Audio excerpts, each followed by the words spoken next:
स्वागत छ मेरो च्यानलमा क्युट क्याक्टस स्पट। तपाईँ यहाँ भीमाको साथमा हुनुहुन्छ। मेरो च्यानललाई सब्सक्राइब गरिदिनु भएकोमा तपाईँहरूलाई धेरै धेरै धन्यवाद छ है।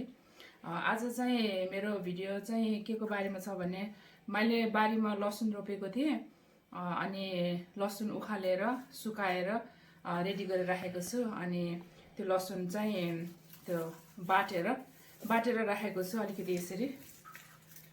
हजुर, बारीमा फलेको लसुनहरू मैले यसरी बाटेर राखेको छु हैन। अनि यसरी राम्रो पनि देखिन्छ। अनि यसरी राखेर बिस्तारै बिस्तारै निकाल्दै पकाउँदै खाने हैन। हजुर, थुप्रै भएको छ। यो त 1 2 3 4 5 वटा जति भएको छ बनाएको छु मैले है।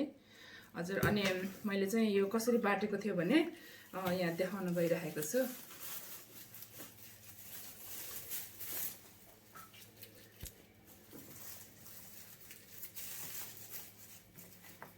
लसुन लियो हैन। अनि यसरी कतिवटा लिएछु मैले, 4वटा लिएछु। जति लिनुहुन्छ मैले 4वटा लिएको छु। अनि त्यसपछि अनि यो लसुनलाई यति लिएर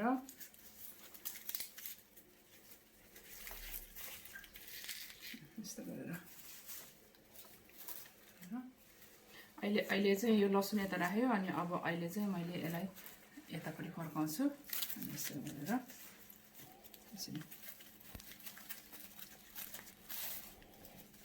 अहिले मैले यता राखेँ भने अब यसलाई चाहिँ यतापट्टि राख्ने। यस्तो फर्काएर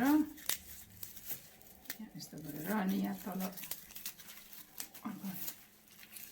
हजुर यस्तो गरेर मैले यो सबै यस्तो गरेर बनाएको हो हैन।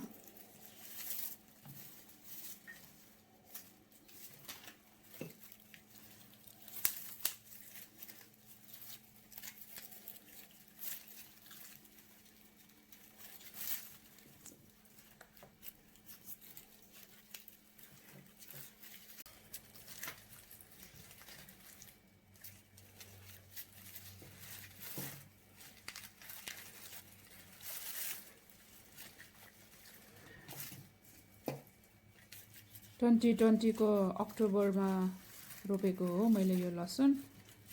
9 महिनामा मैले जस उखाल्यो।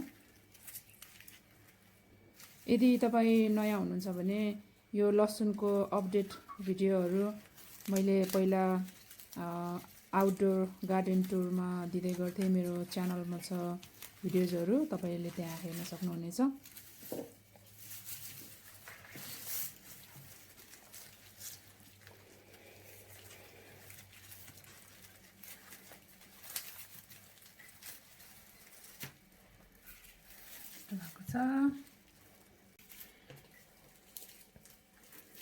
मैले यो भिडियोबाट 100 लाइक्स आशा गरेको छु।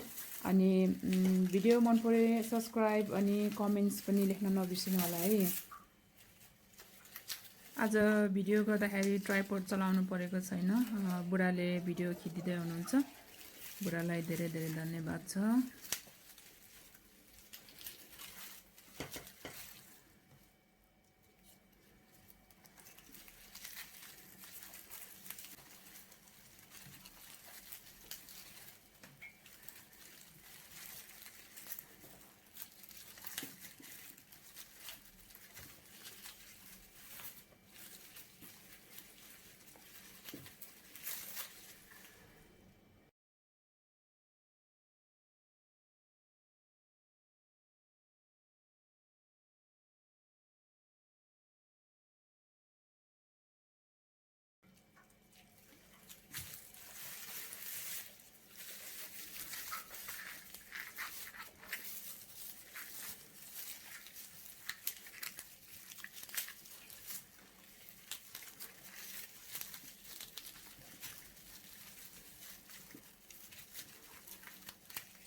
हजुर, मैले मेरो लसुनलाई यसरी बाटेर राखेको थिएँ है।